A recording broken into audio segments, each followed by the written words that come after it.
Good afternoon, family. In an attempt, I will be your table topics master for today. In an attempt to have a prolific meeting, switch it up a little bit, we're going to do the table topics all the way different from the norm, okay? We're gonna go back in time. We're gonna go down in history as the best table topics event ever. So I stole an idea from in the past. I'm gonna come up with a story. I'm gonna start off the story. It's gonna be a true story. You all, I'm gonna point to a person, you come up and finish the story. You pick the next person and so forth. The intent here, one, I task you all, whoever comes up, to use the word prolific in your table topic. That's one. Two, I task you all to come up here and be a prolific comedian. Use your prolific imagination and just be prolific. There you go. Any questions? Any questions on what we covered thus far? Okay, so remember, I'm starting off with a true story. This is a very true story. I was 22 years old. My buddies and I decided that we were going to give the ladies, the mothers of our children, the day off, right? Everyone's going to come over to my house. We're going to do all the babysitting. I have one daughter. One of my buddies at the time had 5 kids. Another one had 1 kid. So we had about 7 kids. Some kind of way it wound up being 10 kids in the house. Who knows what that is? Before the ladies stepped out for the day, they gave us some ground rules. I don't know if any of you gentlemen ever got ground rules from your ladies before you babysat. One of the ground rules was, don't let the kids go outside. Cool. Make sure you feed the kids. 2. And number 3, do not let the kids play on the trampoline. Okay? Those are simple rules. Oh yeah, we got this, whatever, y'all going about your business. The game plan, the ladies were gonna be gone for a few hours, so we know we had time to watch a football game, play some video games, feed the kids, right? As long as the kids eat by the time mama get home, everybody okay, right? So we're watching the football game. My daughter comes in some kind of way. She wasn't the ringleader, she was just the spokesman, I guess, since we were at her house. She came inside and said, hey, can we go out in the backyard and play? Sure, no problem. I'm thinking, Sean, they're in the backyard, they're still inside the house, we could peek through the blinds, make sure all the kids are still there, everything good. No problem. All of a sudden, somewhere around the 3rd quarter, David, kid come yelling in, ah! So I jump up, what's the problem? Trinae, my daughter, has fell off the trampoline. Not only did she fall off the trampoline, she fell off the trampoline, she's outside, blood just dripping all off her nose. So my thing, as a dad, I know what I should be thinking. I'm thinking, oh my goodness, my baby's dying, I need to go out there and stop the bleeding, right? Oh no, I'm thinking, oh my goodness, her mom's gonna kill me.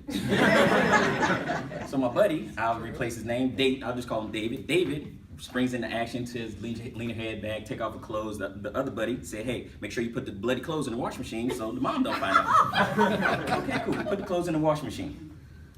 Fast forward, mom gets home, she's doing the laundry the next day. She comes out with bloody clothes in the washing machine. So us being the geniuses that we are, we forgot to start the washing machine. Elliot, you're up.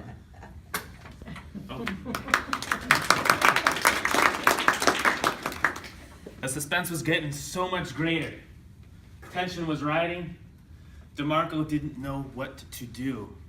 The blood-stained cloth was in one hand of his wife, and he didn't know. He was like, that's it. My wife's gonna kill me for real, and that blood might just be on my clothes now. However, but he knew right off the bat, so quickly, with his geniusness, he said, don't worry, it's not blood. It is not blood, relax, babe, it's not blood. What happened was, we were trying to cook some pasta. And we were making the pasta, it was all going right. Up until the point where the cat came out of nowhere as I was putting that marinara sauce around and spilled right on this cloth that was sitting on the floor. For no reason, of course, because the baby was completely unharmed. Am I correct? So the cloth got stained red. That looked like blood, but it wasn't blood. But his wife was smart and said, so how come you didn't wash it? And genius DeMarco over here, he knew very well he forgot to plug in the washing machine. That's why it didn't turn on. Genius. Genius. That was the exact escape route. And until that moment in time, DeMarco knew that he was off the hook for that very moment. It was very prolific. He knew very well that he could perhaps have his Fridays with his David friend and have some beers. In which case, I would like to turn the stage over to whomever would like to speak next, or is that? Just pick some. Oh. Yeah, Beverly.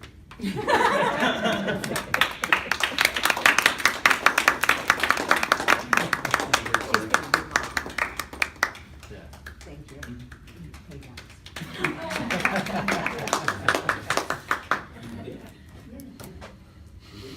So DeMarco and David and his other friends, granted, the washing machine wasn't plugged in, which I'm not sure how it got unplugged, because most washing machines stay plugged in. But being men, when they were trying to hide what they had done, they probably tripped or moved the machine or something, and it came unplugged from the wall. But only a man could do that, so it's all good. Then the wife starts thinking, pasta, spaghetti sauce, or that really has a different smell to it, has a different look to it. Somehow, I think he's not telling me the whole story here. He might have tried to get out of something, and this is his good deed, so that the bad deed gets off-weight a little bit. So, I asked him, DeMarco, come on, there's more to it. What really happened here, honey? And, they get that little sheepish look on their face, and, well, you told me not to do this, but the football game, honey, the football game was on. How could I miss the football game?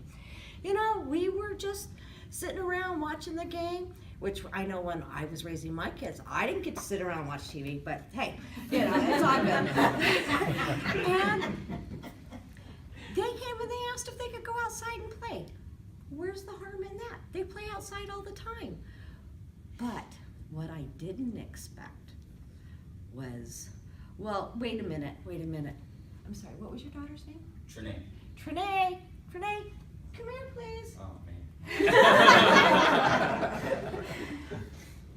Can you explain to Mom that it wasn't my fault? I really would appreciate that. Okay, so now, let's see. Q, you explain it's not Dad's fault.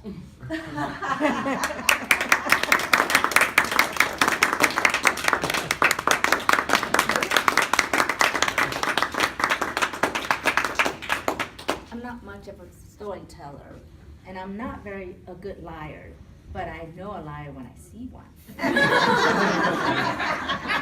So Trinae, can you please explain to me what happened? And I know when you speak the truth or not, because I'm your mama. She's a little bit nervous, and she's looking at Dad, and she's looking at Mom, and she's just looking at straight ahead. And already I knew it. I said, Mom, I already knew that you told us not to go to the trampoline and that we're not supposed to do this. And I know you told Dad, but I convinced him. Dad's like, whew. Maybe it'll save me from prolific punishment. But Mom's not gonna have that. If she's anything like me, both of you are gonna be grounded. And I'm at the green, so you're next. It's time for us to move on. That was No, literally, it's like 6:45.